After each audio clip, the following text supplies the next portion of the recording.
All right, we had a story that we wanted to take a closer look at, and it's tracking some larger trends in the cybersecurity industry because one of the biggest things that we're dealing with right now is the fact that we need better pay, right? Everybody wants to get better pay. And pay rates for people in IT security are rising faster than inflation. That's good, right? But do you know what else is rising faster than inflation? Rates of burnout and stress, because that's kind of how it works. A survey of UK security professionals, which we will link in the show notes, revealed that the fast pace of modern security and the risk of unknown failure is causing skilled practitioners to decide that maybe they should just go open a hamburger stand somewhere. Would yet more pay fix this problem? Or is there another way to address IT security staff retention and maybe convince people that they don't need to say F it and move to the beach? Yeah, I think the real challenge here is that that stress that you get as an IT practitioner, as a particular security practitioner, who is looking after a big target. Now, we talked about Move It earlier.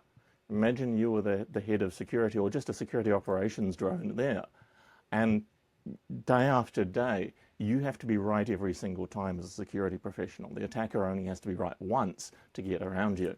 And so there's a huge amount of stress involved in just looking after these targets. What for the attackers are targets.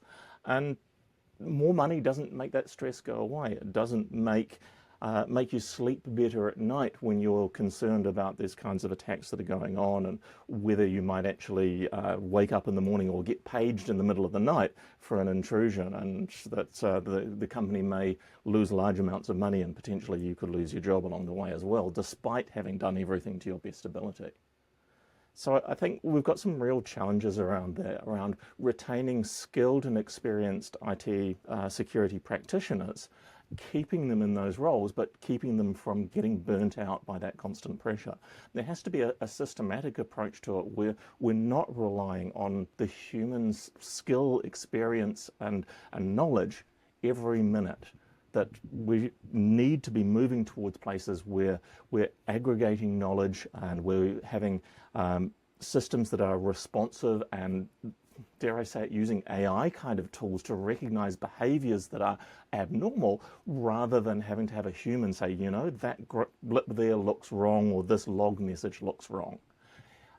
Relying on humans and pressuring humans for this does not end well, particularly if you're looking for somebody highly skilled. Right? Lots of pressure on somebody low skilled, well, they're relatively replaceable.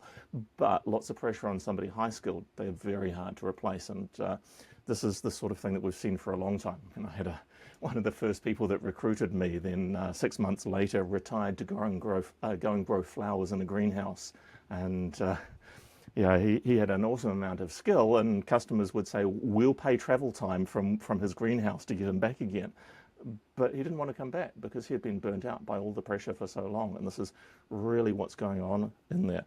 Tom, you're way closer to the security industry than I am. Are you seeing better tooling coming along, or are we still extensively relying on the real-time skills and experience of individual practitioners?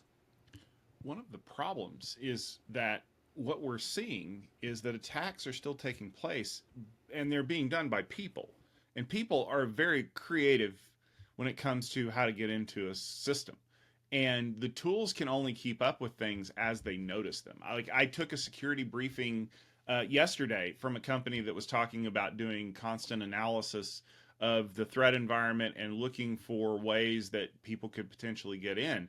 But you mentioned the old axiom of the attackers only have to get lucky once.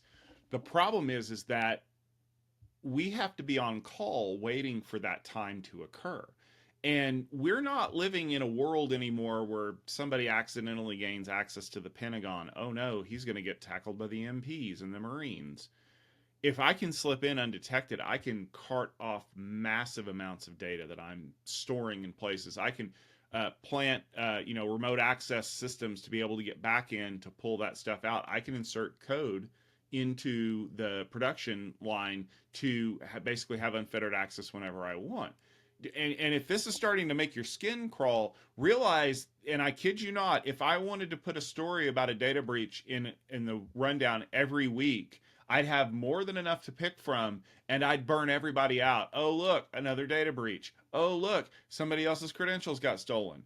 And that is annoying enough for us to deal with from a news perspective. Think about the people who actually have to deal with that impact, and that's why they're getting burned out.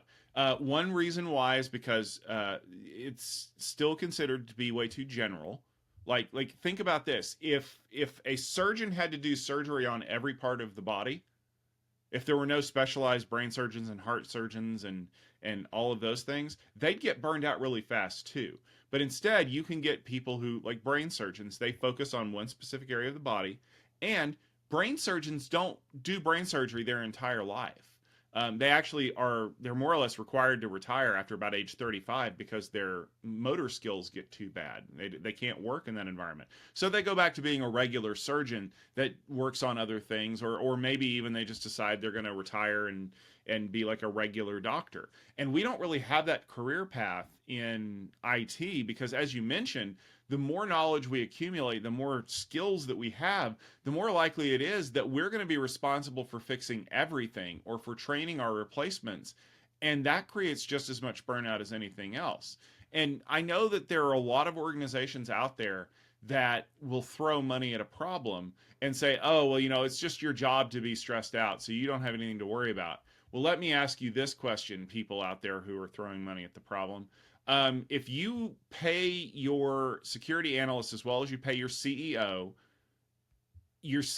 does not have to fundamentally change the way they do their job every 9 months because there's new attacks going on and AI is coming online to do all of this stuff. They still pretty much do the same thing that they've always done. Uh, your security people are constantly having to retrain and do other stuff. And I feel like there's no amount of money that we can pay them that will offset what's happening in their brains when they finally reach a point where they're like, I'm done and I can't deal with this anymore. And people have a limited capacity to deal with stress. Now, it's individually variable, uh, but I guess if you're expecting to burn people out over the course of 5 to 7 years, and you say that's the lifespan of your career, then you need to pay them like brain surgeons and pay them well enough that they can go to some lower stress job, possibly go into a padded room at the end of 7 to 10 years of being an on-call IT security professional. But this just feels like a problem area that is ripe for new solutions. I do like some of the ideas around sharing security information across multiple customers, being able to leverage sort of a hive mind of security. But the problem is every organization is sufficiently different that the security needs are hard to normalize across all of the different organizations and bring into place. And then, of course, as you say, the innovation. Somebody who is desperately hungry because they have no money and they have a computer to make these attacks. This is a person who is going to find innovative ways of making some money. And this is where the beginning, at least, of the ransomware and most of these malware people is desperate people in desperate situations. And then if they're successful, if they're good at it, they become very rich people in very different situations. But the security team, the actual in-house security team, don't get to make that $1 billion and retire from a single good defense. You don't make money by defending, and that's fundamentally one of the ways that we end up with these highly stressed teams and struggling to retain good people because we burn them out.